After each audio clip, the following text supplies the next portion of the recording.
Good evening and welcome everyone to the international launch of Dr. Naeem Inayatullah's new book, Pedagogy as Encounter Beyond the Teaching Imperative.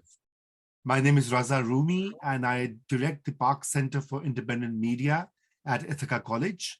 Our center examines the impact of independent media on journalism, democracy, society, and participatory cultures. The Park Center and the Finger Lakes Environmental Film Festival, directed by my dear colleague, Dr. Patricia Zimmerman, who's also here present, are the co-sponsors of tonight's launch. Just a bit of logistics for the event this evening. We'd kindly request you to rename yourself by adding your current location. This is very helpful for our speakers. And the format of our evening would be as follows. Dean Claire Gleitman will introduce the event, followed by Dr. Joel Dinerstein from Tulane University, who would give a very short overview of the significance of this book. And then Naeem Inayatullah will read a short excerpt from his new book. Following these preliminary remarks, Dr. Aida Hozić from the University of Florida will engage in a conversation about the book with Naeem Inayatullah for about 20 to 25 minutes. And we would like to devote the last part of our launch, this event, 15 to 20 minutes of time for your questions and your responses. We also ask you that you come on camera to ask your question rather than posting it in the chat. It is easier for the speakers to identify and also makes it more interactive. At 8 p.m., we shall host an informal after party so that you can congratulate Dr. Naeem Inayatullah and chat more. And it is now my pleasure now to introduce to you Dr. Claire Gleitman, Dean of the School of Humanities and Sciences at Ithaca College. Claire, over to you. Thank you, Raza.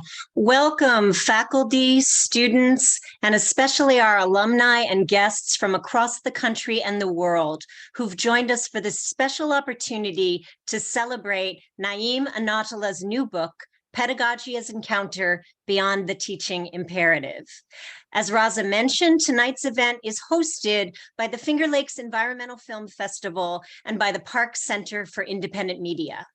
As some of you likely already know, FLEF and PCIM are interdisciplinary organizations that serve all of Ithaca College through innovative programming that brings people from different disciplines together in order to discuss ideas that matter. FLEF has been in existence for 26 years, and PCIM has been around for 14. Both are housed in the Roy H. Park School, but they serve the college, the region, the nation, and the globe by providing space for urgent, timely, and engaging conversations between scholars, writers, artists, and thinkers. One component of this important work has involved celebrating new books by members of the IC faculty as a way of making visible the work our faculty do outside of the classroom and their vital contributions to the intellectual discourse in their disciplines and beyond. We all owe a huge debt of gratitude to FLEF and PCIM for their commitment to heralding the achievements of IC's world-class faculty. Speaking of world-class faculty, it has been my enormous pleasure and honor to have worked on the same floor in Muller at Ithaca College as Naeem for the past 25 or so years. We've had many students in common, so I became very used to hearing about how Naeem rocked those students' world with his piercing intelligence and his incisive ability to challenge uncritical or static ways of thinking. Naeem is an internationally recognized scholar who has published widely on politics, global capitalism, and international relations. His new book brings together a lifetime of scholarship and a lifetime of teaching, exploring the intersections and collisions between the two, asking the question, among others, what is the role of politics in the classroom? To say more about pedagogy as encounter, I am pleased to introduce you to Dr. Joel Dinerstein, Professor of English at Tulane University. Thank you, Claire. I'm going to start with about an overview of a paragraph and then say something about the contents of the book. So, Pedagogy as Encounter is an honest, innovative, erudite, and profoundly student-centered work. Naeem embraces the range of human behavior in the classroom, including emotions, discomfort, paradox, and even spirituality. His method rejects all kinds of political correctness in favor of the openness of each student's encounter with professor, text, and group. Now, Naeem connects the personal and political through a simple self-reflexive question. What is in this for me, the teacher? He declares the teacher an imperialist by definition and suggests that any understanding of pedagogy must begin with such an admission. He then begins by deconstructing his own learning and examples from his family. Nearly all the anecdotes are compelling, with the occasional helpful, modest admission such as, quote, "We never really know what sticks or why, do we?" It is refreshing to read such an outlandish opening as "teaching is impossible," especially since he works out every angle of this generative three-word phrase. It's a good hook, and it leads to the five-word distillation of the project, a pedagogy of encounter and emergence. This is a fairly explicit repudiation of the notion of pedagogy as liberation, the default position of the humanities, in my humble opinion. The book gets at these questions in innovative ways. In form, it is anecdotal, aggregative, and reader-centered. In field, it emerges from political economy by way of collective psychology. It insists on desire-based learning, in other words, the interdependence of student and teacher needs. And there's a reward every few pages for the reader. For example, Naeem's own epiphany about the political lie that knowledge is power, which leads to his statement that the professoriate may simply be peddlers of soft power. Now, I am personally drawn to works that interrogate first principles of anything, such as, quote, the impulse to teach here, or, quote, why learn at all? And to authors, but in particular, only when authors can come up with such bold aphorisms as, quote, no one wants to learn, but everyone has an insatiable curiosity, unquote. The book is a hybrid work of memoir, essay, pedagogy, social thought, political analysis, academic theory, and class lecture that proceeds by way of anecdote. The writing itself has a frictionless flow, and Naeem has an eye and an ear for the key phrase. Here are a few. Critical love. My favorite, crushed hope as a viable resource. And then the female student who realizes she is, quote unquote, a projective device. In short, the reader should settle in for the best kind of bumpy ride, alternately challenging and illuminating. And still, regardless of your political perspective, or for that matter, your pedagogical method, Pedagogy as Encounter can still be read simply as a personal quest rendered as an act of witnessing. A neat trick, that. So thanks to Naeem, good luck at changing pedagogy. And now the man himself, Naeem, will read a passage from his book. Take it away, Naeem. Thank you, Joe. Thank you, Claire. I'm going to read two passages. One is the first vignette, and then one from the middle of the book. I believed that teaching and learning were possible when I began my career. Nothing in my socialization suggested otherwise. Perhaps I had doubts, but I probably ignored them to fend off confusion, paralysis, and joblessness. If some part of me sensed the impossibility of my teaching, I wonder why I didn't treat my doubt as a threat, why I did treat my doubt as a threat and not also as a resource, as a gift to open. Sven Lindquist hints at the answer in his exquisite book, Exterminate the Brutes, in which he claims progress comes at the cost of genocide. He ends with these mesmerizing lines, quote, "You already know this, so do I. It's not knowledge we lack. What's missing is the courage to understand what we know and draw conclusions," end quote. Lindquist claims knowing requires courage, the kind of courage most of us cannot usually muster. But then, how did he face his own fear of knowing? How might we do the same? In suggesting that all we need is courage, Lindquist inadvertently sidesteps a crucial question. Why don't we have the courage that knowing and acting require? My subject matter is not progress and genocide, but teaching and learning. In homage to Lindquist, I could offer the corresponding lines. Teaching is impossible, learning is unlikely, encounter is the remainder. You already know this, as do I. It's not knowledge we lack. What's missing is the courage to understand and draw conclusions. Why don't we have the courage that knowing and acting require?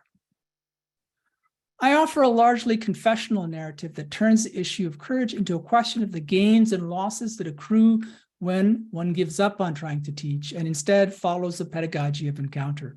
I ask, if we treat teaching as if it were impossible and learning as unlikely, what can we find in the classroom? I'm not suggesting that we surrender to teaching's difficulty by renouncing our responsibility. Rather, I ask, what emerges if we vacate teaching and learning as explicit goals? The answer, it turns out, is plenty. This book describes that plenty and the processes that summon that plenty's emergence. So that's from the opening of the book. Here's something more towards the middle.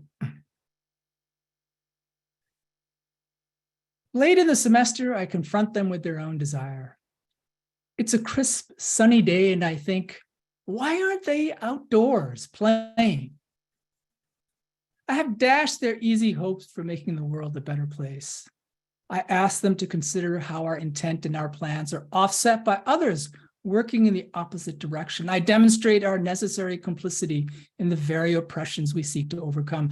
I present macro and microstructures that sustain their shapes over decades and centuries, despite our desire to have them be otherwise. The complexities of the world are so daunting and our abilities so feeble, I suggest, that we are unlikely to see the changes we seek.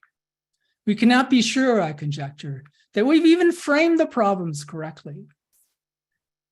It's not just their commitment to fair weather activism that I'm trying to undermine. Something more is at stake.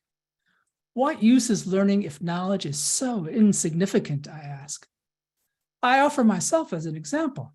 I've studied global structural inequality for more than 3 decades, I say, and my understanding of it is far less sure than when I began. As I expose the hollowness of their bright, shiny enthusiasm, they drop from the sky like birds no longer willing to flap their wings. Those who feel beaten stopped attending. Those hanging seem to have no reason to be present.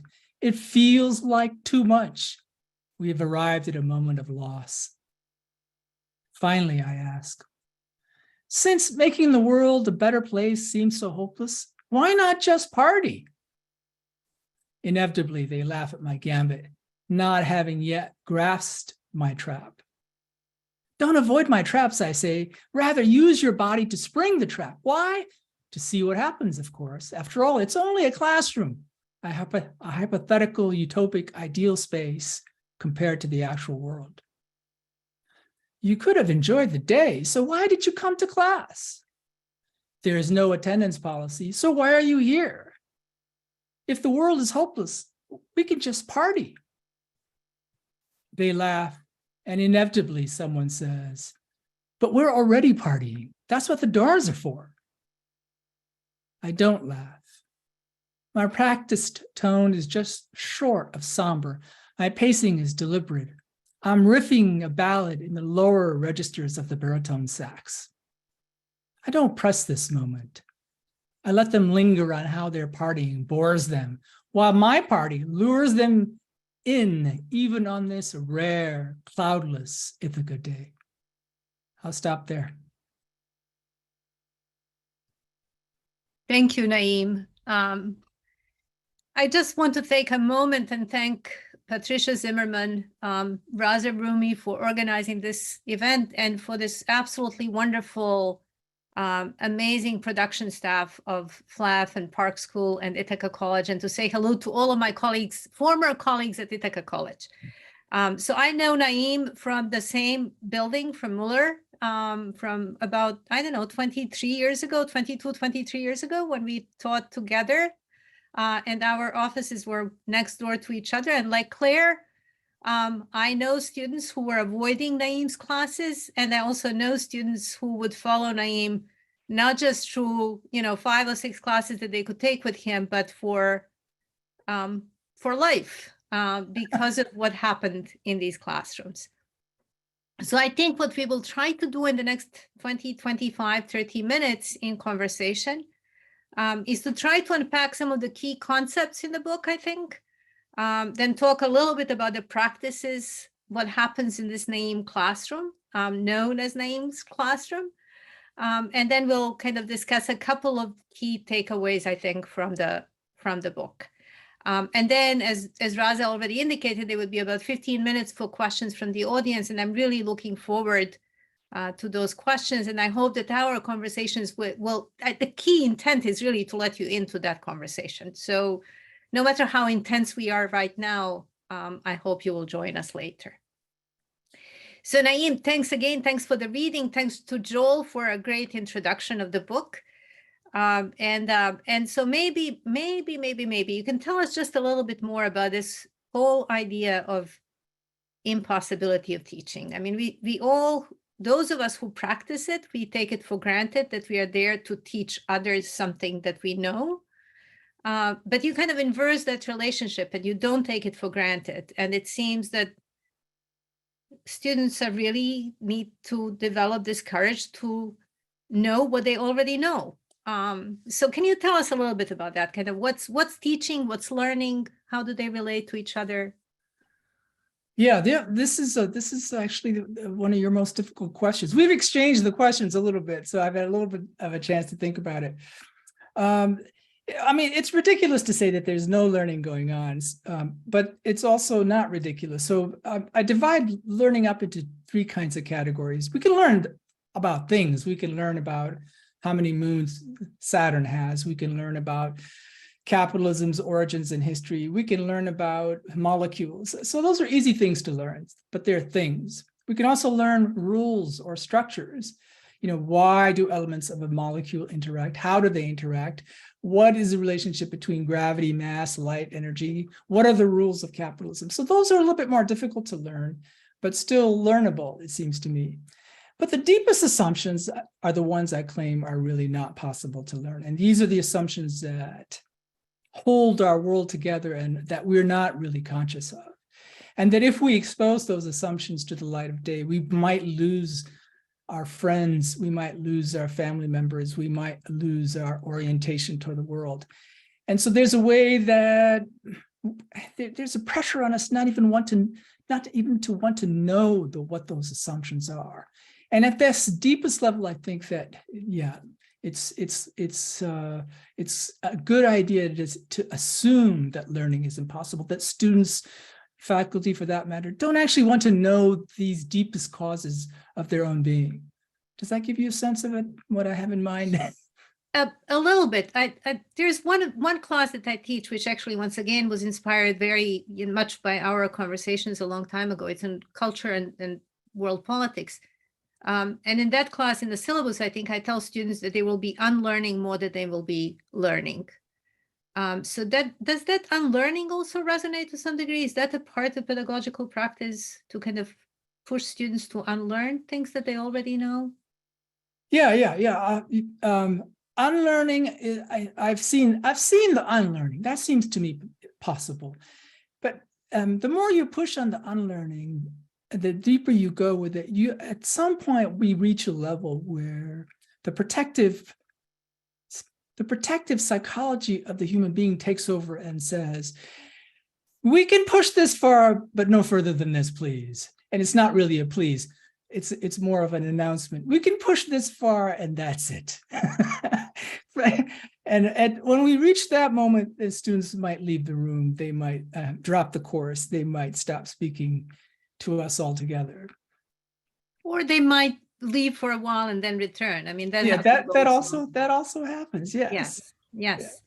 So there are 2 concepts, and this was not in the script, but it's something that actually Joel was mentioning. It was hidden text in what he was saying. There are 2 concepts which really organize the book kind of dialectically, I think, and that's fear and desire. Yeah. There's a fear of learning. there's a desire and curiosity on the other end. So again, how do you see this relationship, and what do these two concepts again mean for you? Yeah, this is a question that wasn't on the script, Aida. No, that was intentional. You're trying to catch me here. Good job. Yeah, fear and desire. Yeah. To think on my feet here for a second. So the way that I approach office hours or a conversation or being in the classroom is that these are the two forces at work. On the one hand, a great fear of learning the deepest parts of one's own world, one's own psychological structures, the structures of the global world. And on the other hand, an insatiable curiosity. So these, to me, are two equal opposite forces. And so the play that I'm kind of keen to develop in the space of office hours or in the space of a classroom is to see how these two forces work themselves out within our conversation, within the conversation that the student is having with herself, himself. And one of the things I'm trying to learn is, what obstacles do we give ourselves to make sure that our curiosity does not unfold? Yeah. So on the one hand, tremendous energy devoted to making sure that there are obstacles to our curiosity. On the other hand, that curiosity is the driving force, probably of every human being. How does that play out? What's our role in seeing that happen? What do we do when we notice it? These are the kinds of things that started to fascinate me really kind of later in my career. Once I gave up on teaching, this is what I really started to focus in on instead. But these are also the forces that, knowing your other work, I think, are forces, key forces in global politics. And Yeah. And so that's the link somewhere. And again, Joel already hinted at that, you kind of make this connection between teaching and missionary zeal and teaching as an imperial practice. And then we also live in this world, which is really now even more so openly than ever before, perhaps, the world of great powers in conflict and great imperial kind of greed. And we sit in the middle, so that we are in the belly of the beast. So how that, once again, kind of what's the relationship then between the classroom and these structures of politics? I talk about this in the book, but I'm happy to talk about it here with you as well. The international relations theoretical project that I've been working on for decades is how do we understand colonial imperial power? What are the stories the Dutch, the British, the French, the Europeans are telling, what the Spaniards, what stories are they telling themselves in order to be able to live themselves as they conquered the world and colonized the world? And so I became fascinated with searching out how they explain and justify their actions to themselves. Sort of like putting the imperialists on the psychoanalytic couch and asking them, okay, so you're doing all this stuff that obviously the natives don't like. Well, how do you see this? How do you justify this to yourself? And the answer that I came up with, I think I'm not the only one. Lots of people have come up with this, that the way to justify colonialism and imperialism is to see it as a pedagogical project, as a teaching project. So the imperialist, the colonialist, the one with the superior knowledge, presumed, of course, is really doing something that's a public good, taking other parts of the world, making them part of the human family, but educating, bringing them up to par, bringing them up to the level of knowledge of the Europeans. And so it became pretty obvious to me that one of the key elements of colonialism and imperialism is this pedagogical project. And at that point, I had put myself in a very difficult bind because it became very clear to me that I was doing the same thing in the classroom, or that structurally my role was similar. So that's when things started to unravel for me as a traditional teacher. And I had to sort of confront what my role was in the classroom. Was it any different than the pedagogical projects the colonialists and the imperialists were up to? So how do you disinvest from that? Yeah. Yeah. Well, in some ways, Just stop there. It can just be the love, but I think for so many people, it is a big step to come even to that thought that what they're doing in the classroom may actually be in some ways similar to this imperial mission. But then even if they realize, like, is it possible really to get out of that?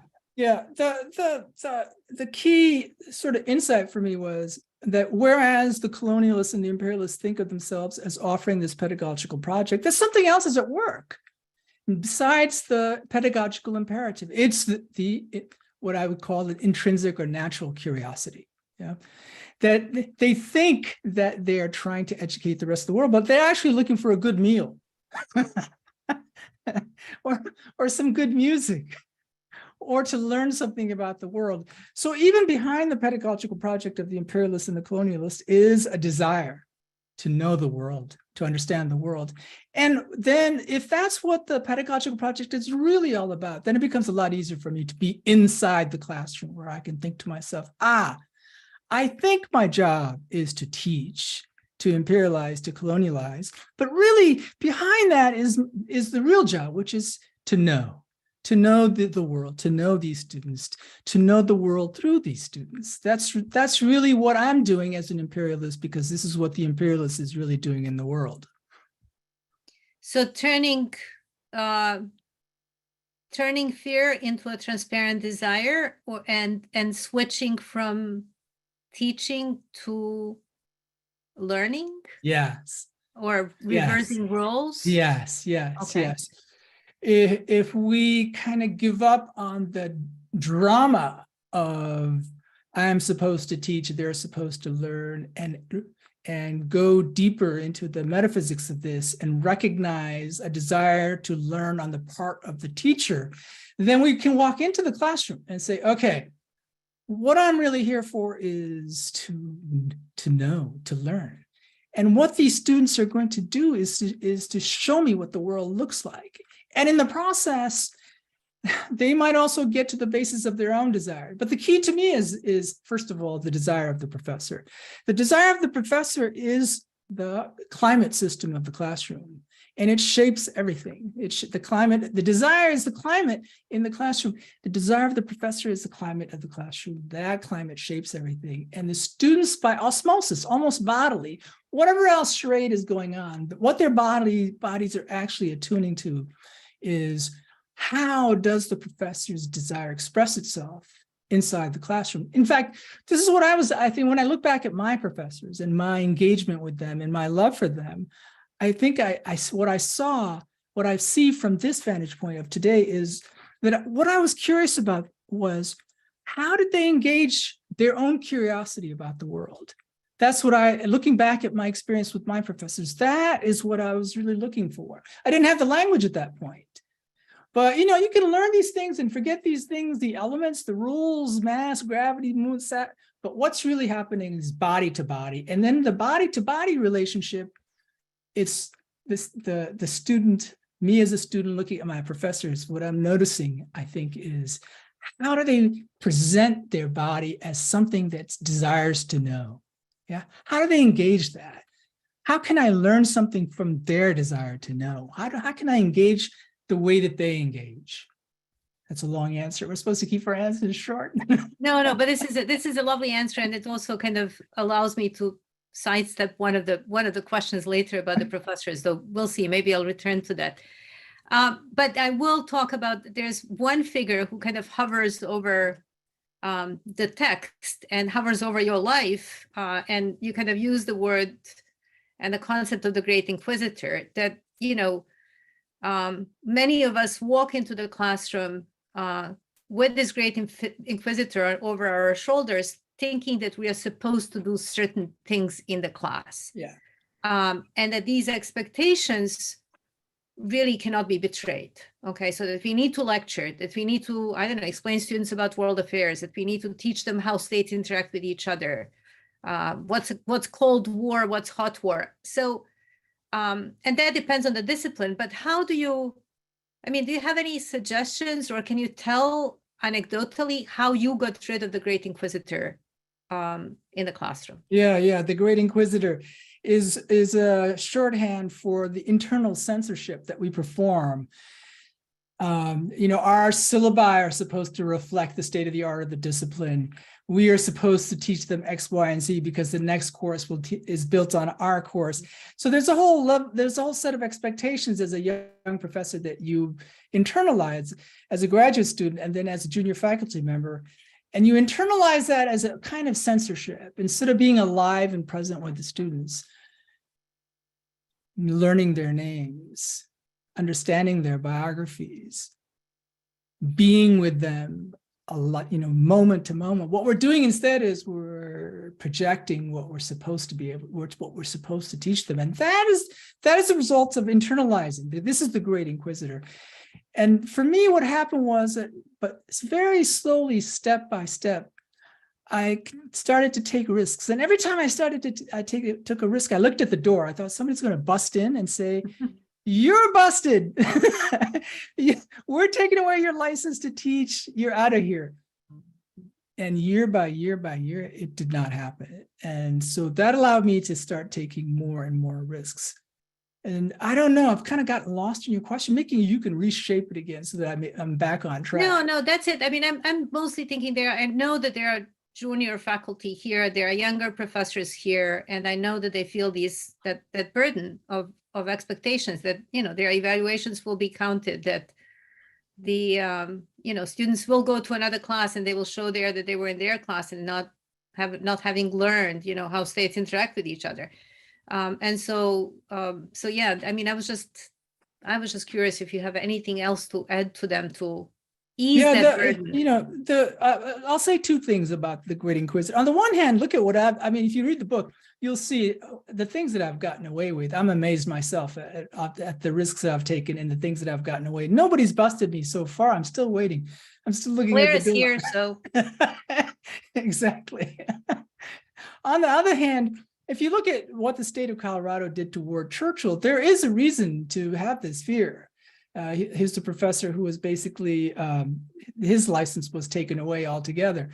So there is a bigger state out there looking at you, making sure that you follow certain rules. But, most of us are pretty insignificant compared to somebody who's taken the kind of bold risks that War Churchill has taken. So it's not that the Great Inquisitor is a fiction. It really is out there, but it thwarts our creativity in a way that I think we don't really understand when we're junior faculty. Mm-hmm.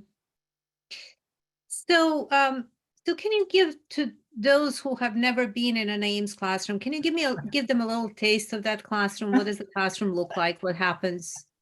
What does this non-teaching look like? It's not lecturing, but what is it? Well, I've come to think of it as a Socratic interrogation. Yeah, we sit in a circle. I walk around on the outside of the circle. We've agreed to a reading. There's no lecture, and I ask how many people had an opportunity to do the reading, and then I assess the situation, and the floor is open. And if the conversation is bad, then we have a bad conversation. We if the conversation is mediocre, we have a mediocre conversation. If they have troubles articulating what they're trying to say, it is my job to get them to actually get them to say what they want to say. Mm-hmm. And so as they learn how to be free about what they might say in my classroom, then my job becomes to try and create tensions within the space. I try to take their comments and pit them against each other, the comments, and sometimes even the persons, and to sustain a kind of a tension and almost conflict within the space. And all this is done in a way without really having a sense of where we're going. All we're doing at that point is just making sure that people are speaking, that those speaking are saying what they really want to say, and that there is enough tension in the space so that there's, kind of a riveting sense. They are paying attention to what's going on, and they may even get headaches.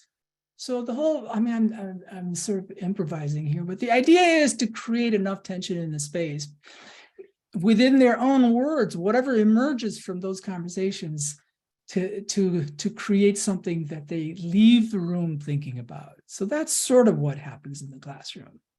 Okay.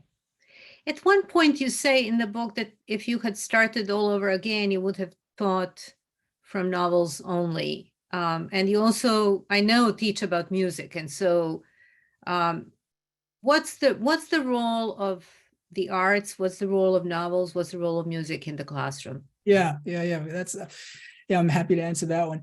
You know, if you try and start a political conversation in a classroom, you're likely not to succeed. But if you open a conversation with whether a film was any good, whether a piece of music is worthwhile, whether a show that you saw last night was garbage or not, everybody's ready to jump in. The arts have a way of opening up space that leads indirectly to politics. So the kind of the tension producing capability of art, novels, films, movies, music is staggeringly more, is far easier to sort of start with art and then go directly into politics, because everybody seems to have an opinion about art which they're willing to share, whereas they might keep their cards pretty close to themselves when it comes to politics directly. Can you give us an example of some things that you learned from your students? So almost every answer to the questions that you sent me has this short response as far as I'm concerned. Read the book.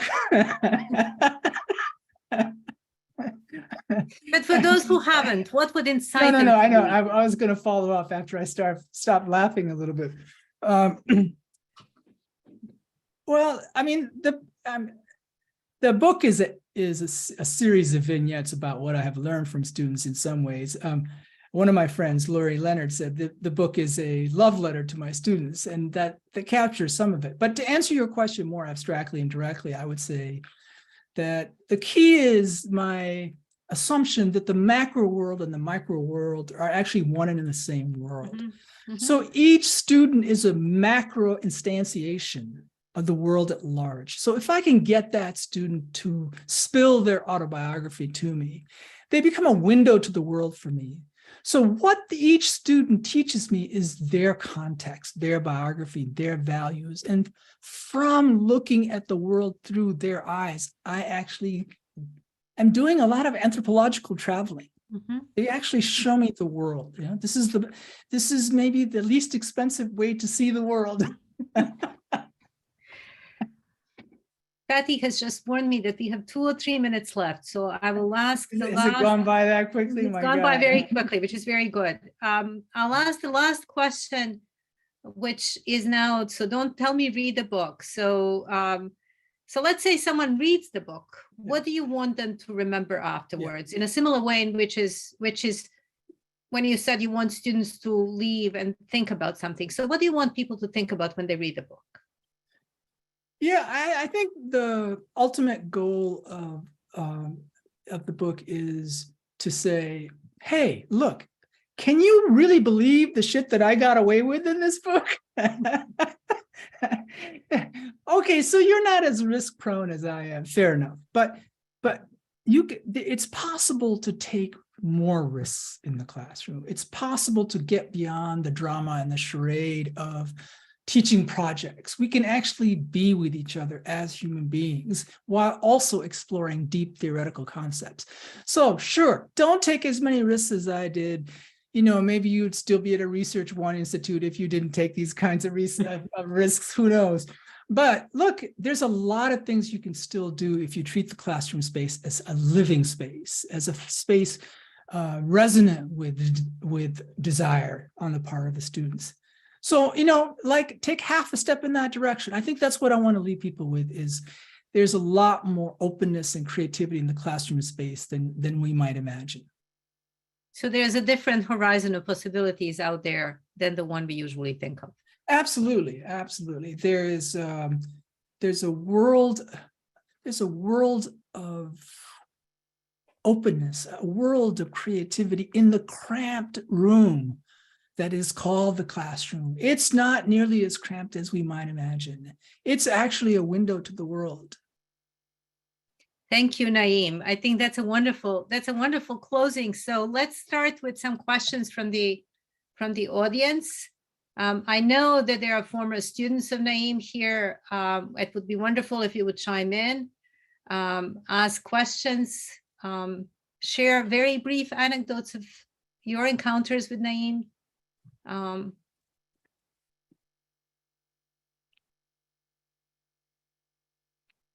Just raise your hands and I'll try to find you.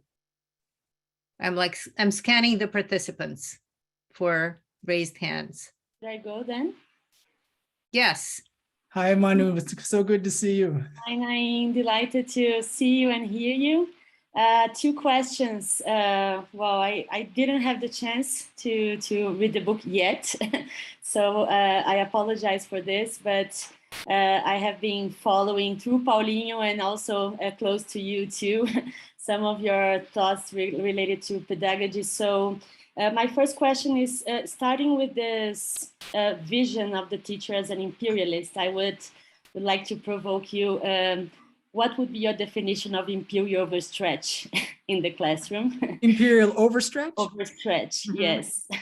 And the second question is, as Joe expressed himself in when presenting your book, the book is a representation of, a culmination of a life journey, right? So, I'm sure you have witnessed a lot of historical transformations running through the classroom too, right? So my question would be, if you feel, or how do you see the transformations of the raw material or the attachments of the hopes you've crushed during this time? If they changed a lot, how? So I would like to hear your thoughts on this. Is that clear, the second one? Well, how students have changed over the decades? How has the raw material or the attachment of the students to their hopes, the ones you crushed? So how have these the reading that you have of their attachment and the raw material of their hopes changed throughout time? Yeah, I'm not sure I understand either question. Tell me what you mean by imperial overstretch.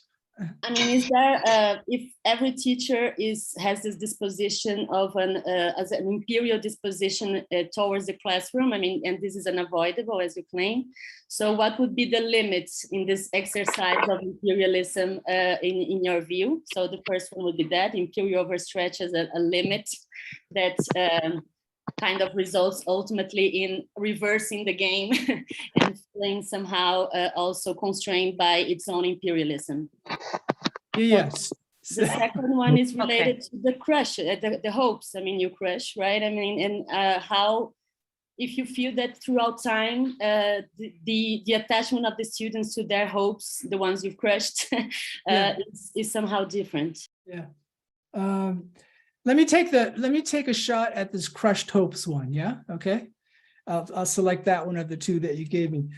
What I want to believe is that if you crush the hopes of the students for an easy way to change the world, that what happens is that they begin to excavate the problem more seriously. And so if I use the metaphor of a mountain, what they want to do is get to the top of the mountain. And what I want them to do instead, if I crush their hopes, is I want them instead to think about how large Mount Everest really is. Yeah? Spend much more time on the questions than on the solutions is why I'm trying to crush their hopes. And what I've found over the years is those who kind of stick to the idea that, yes, this might be an important venture, actually do begin to excavate the mountain much more, circulate around the mountain much more, and figure out what the deeper questions are. That is what I'd like to believe happens. Thank you. Let's try to be brief in our questions because we have a lot of hands up. Rachel, did you want to say something? Someone else could go first. There's a bit of a line, so. Okay, okay. So I think I have Raphael first in line on my screen. Please go ahead, Raphael. Hello, And just can you be hear me? brief so that we can have a number of questions come in. Can you hear me? Yes. Hello. I'm not sure if my camera is on or not, but sorry. So I'm a PhD candidate at the University of Brasilia, and I'm currently in Syracuse, teaching at Lemoyne as I'm teaching 2 classes as structure of record. And I kind of wanted to ask about, especially like when you have a difference, like in a class with a lot of non-majors, how you deal with participation when they're not too comfortable with poli-sci coursework in general. And especially also how you deal with maybe more touchy issues. I'm a US citizen. I was raised here, but I've always been a little bit uncomfortable as an immigrant in making certain criticisms of the US.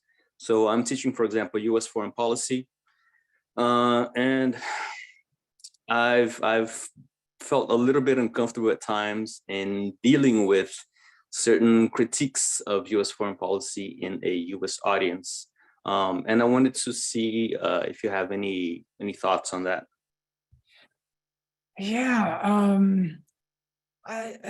Thanks for the comment and the question, Raphael. Raphael, I feel inadequate to be able to answer your question. I'm far less concerned about teaching techniques, and I'm more fascinated by sort of the meta questions, the philosophical questions. So I'm not really sure how to answer your question. So sometimes I don't answer questions. So maybe I'll just let that one go, unless you can make it precise. I can try to make it more precise. Maybe that philosophical question about even looking at the teacher as the imperialist, but the teacher that has felt as the colonized, and how to deal with that colonized identity within an imperialist context of the United States. Yeah, but in that it puts you in a perfect position, because you as a teacher are the imperialist, but you're from Brazil as having been from a colonized space. So therefore you're both, and you're perfectly capable of traveling back and forth between those two positions. That would be that's a pretty nice passport. Let me move to Jennifer. Jennifer. Hi, Naeem. Thank you. I can't wait to read this. I'm really excited. And I want to talk to you a lot more about it. But just one question for right now. As someone who teaches Latin American art, I'm constantly talking about these kinds of issues with my students. I'm talking about the role of education and imperialism, and I'm very much asking these kind of questions of myself too. I feel like I've also sort of backed myself into a box, and I'm trying to grapple with it. And so I'm really interested in thinking through the implications of how you're talking about this. And one thing, so it's interesting, you've posited as a solution this idea of creating the feel of the classroom through your curiosity and inspiring your students in a sense to emulate that. And as I'm thinking about that very practice of emulation, that seems to me still straight in the heart of liberal classical thought, that emulation is a way to self-elevate. And so I'm wondering how that's not imperialist. Yeah, I get nice, good. I'm squirming here. I'm not trying to get them to emulate anything that I'm doing. It would be my first and immediate reaction. I'm trying, except for perhaps to the degree that I'm trying to show them my own curiosity. If that gets them to explore their own curiosity, that's a kind of emulation that I can live with. That kind of imperialism might be okay. I don't know. I have to think about it more, Jennifer. We could talk about this. Okay. Let me, Julio, just be very brief. Knowing you, I can actually demand this. So just one question, one shot. Oh, you're brief? No way. That's not going to happen. He has to be. That's my pedagogical imperative now. Yes. Nice to hear you both. It's really nice to hear your voices again. So anyway, the first question is about what do you make of your own power? I think the public of your book is already a lot of powerful people who can claim to teach, right? And the second question, which is related to that, and about difference, and your other book that I love, it's about not all imperialists were the same, right? A lot of imperialists were anti-imperialists, or they were living out of the privileges, but they were fighting really hard. So what are those moments when the teachers actually taught something and it's just impressive? Because like I can remember people who struggle a lot, but I'm just gonna give up even my titles. I don't care about what is gonna be left.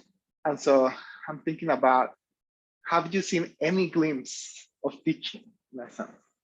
Okay. What was that question? Have I seen any glimpse of teaching that was what? That's it. Because of your statement, I think that's okay. Have I seen any glimpse of teaching anywhere that was worthwhile? Is that the question? No, the question is more general, right? So like if your statement is teaching is impossible, then have you seen something that comes close to teaching in your general reasoning?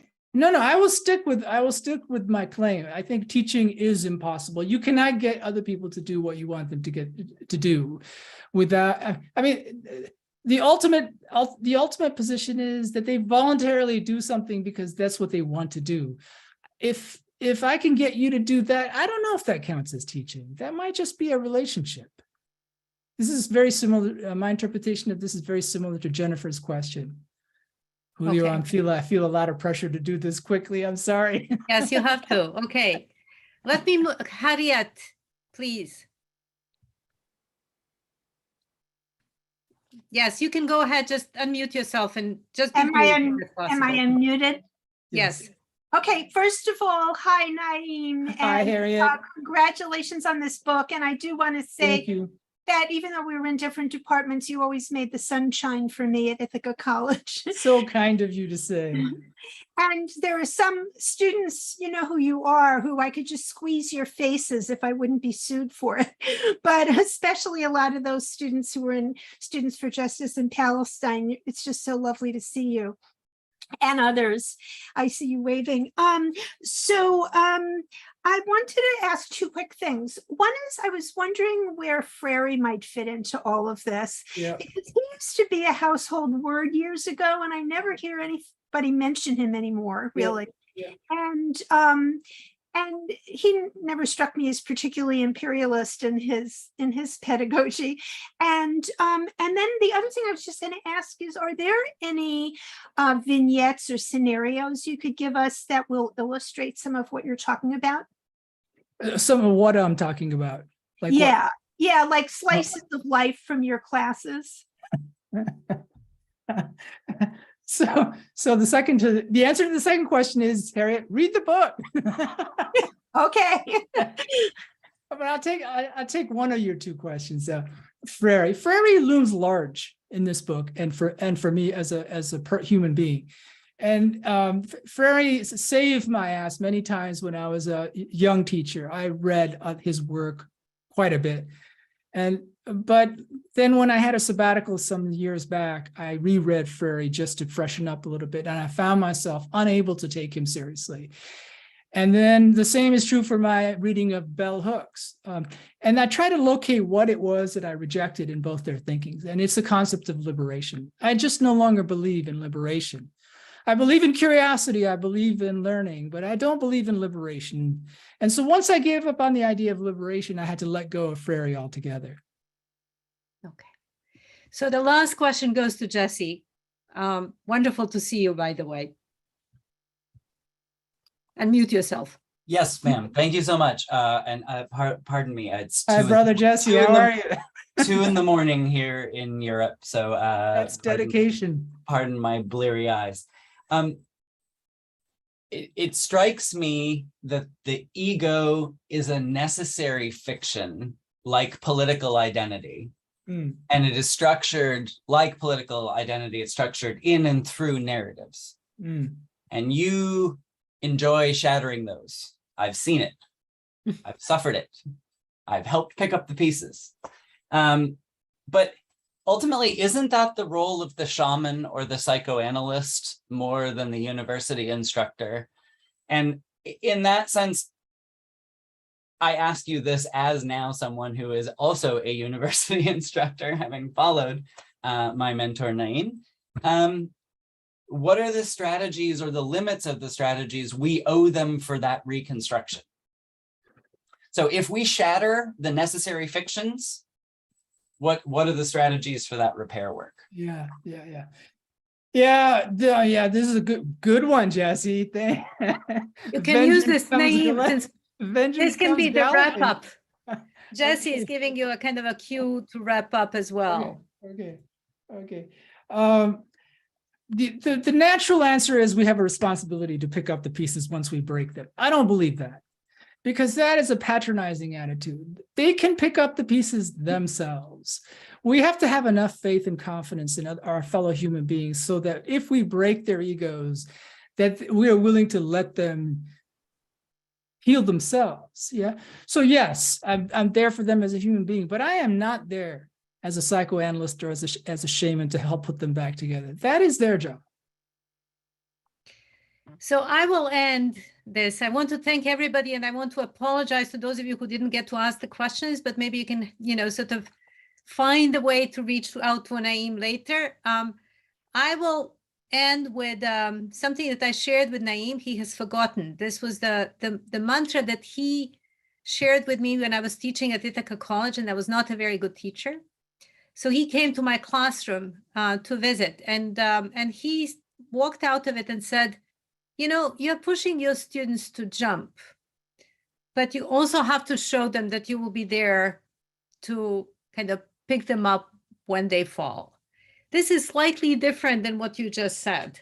But it also does not mean, you didn't say I need to pick them up and put them together when they fall down. But I think there's also this obligation of the teacher on some level that even if you are causing tensions and introducing this discomfort, that you are also still there somewhere as their defense from the world.